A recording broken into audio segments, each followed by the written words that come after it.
Mgogoro wa ardhi kama umeanzishwa na watu wa ardhi, hauwezi kumalizwa na watu hao, utamalizwa na wengine wa ardhi ambao hawakuhusika kwenye huo mgogoro. Ni mgogoro wa ndoa tu, unauanzisha mwenyewe na umaliza mwenyewe. Nataka niwahakikishie wale ambao wanastahili kulipwa fidia watalipwa fidia, na kama nilivyosema, kesho wenye viti wa mitaa na ile orodha ya wanaotakiwa kulipwa fidia itakuwa imeshaandaliwa.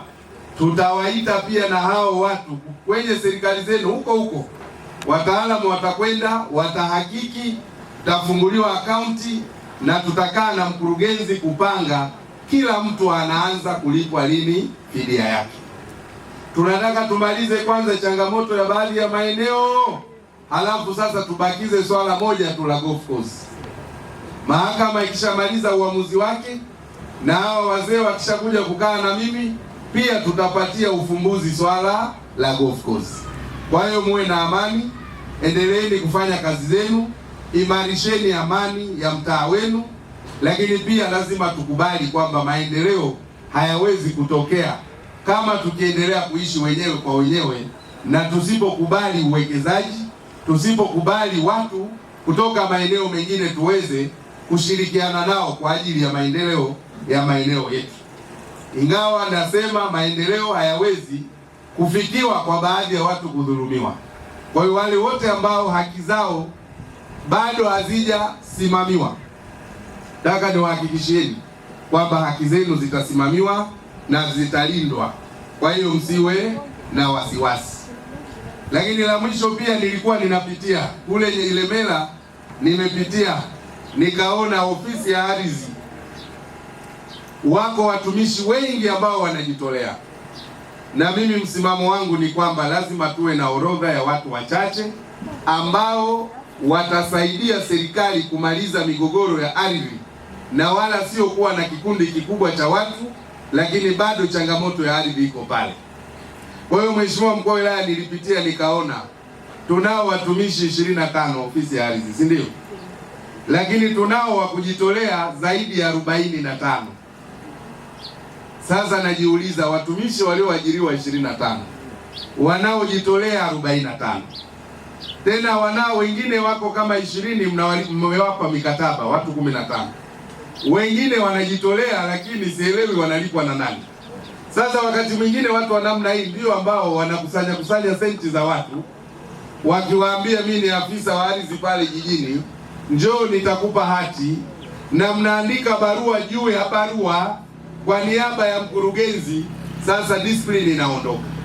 Kwa hiyo nimeelekeza na wewe na kuelekeza tufanye tathmini juu ya watumishi wote wanaojitolea.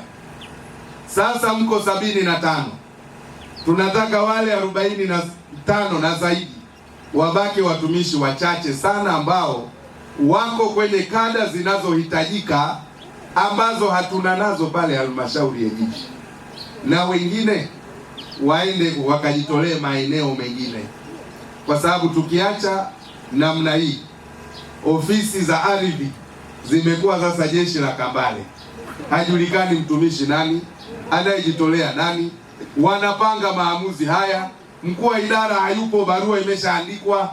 Kwa hivyo sasa watu wote wanaojitolea pale jijini, nataka mkurugenzi wa halmashauri alete mahitajio yake, anahitaji watu wa kada gani ambazo hazipo pale jijini, halafu ofisi yangu ndio itampa kibali.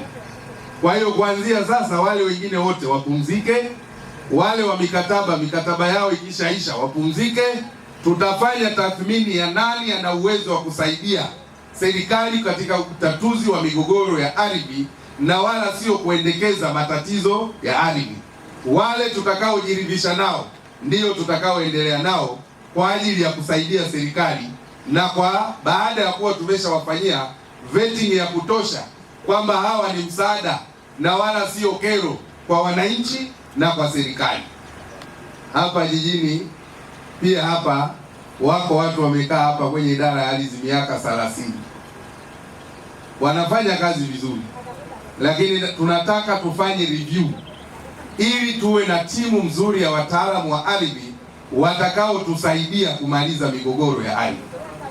Kwa hiyo nimeshazungumza na katibu mkuu wa Wizara ya Ardhi, tutafanya tathmini ya utendaji kazi. Wale tutakaoona wana mchango wa kusaidia kumaliza changamoto za ardhi hapa jijini Mwanza tutaendelea nao, na wale ambao tunaona kwa sasa uwezo wao wa kutusaidia kumsaidia mkuu wa wilaya kumaliza kero za ardhi umeshafika ukingoni, basi waende maeneo mengine ili wakaende kuchangia maendeleo ya sekta ya ardhi katika maeneo hayo. Kwa hiyo haya ninayoyasema niko serious nayo na ni lazima tuyafanye ili kuendelea kupunguza migogoro ya ardhi katika maeneo, kwa sababu siwezi leo kumtuma mtu aliyesababisha migogoro ya ardhi yeye ndio akamalize shida ya ardhi. Inawezekana vipi? Mgogoro wa ardhi kama umeanzishwa na watu wa ardhi hauwezi kumalizwa na watu hao, utamalizwa na wengine wa ardhi ambao hawakuhusika kwenye huo mgogoro. Ni mgogoro wa ndoa tu unauanzisha mwenyewe na umaliza mwenyewe, lakini wa ardhi hauwezi kumalizwa na aliyeuanzisha, utamalizwa na yule ambaye hakuhusika na migogoro ya namna hiyo. Kwa hiyo nitafanya tathmini yangu, nitaona kama yuko ambaye mtumishi ni chanzo cha kuanzisha hii migogoro ya ardhi hapa, huyo hawezi kuwa sehemu ya kumaliza migogoro hii. Yeye apelekwe kwingine, tupate watu ambao hawakuhusika, ili tukitoa maagizo yafanyiwe kazi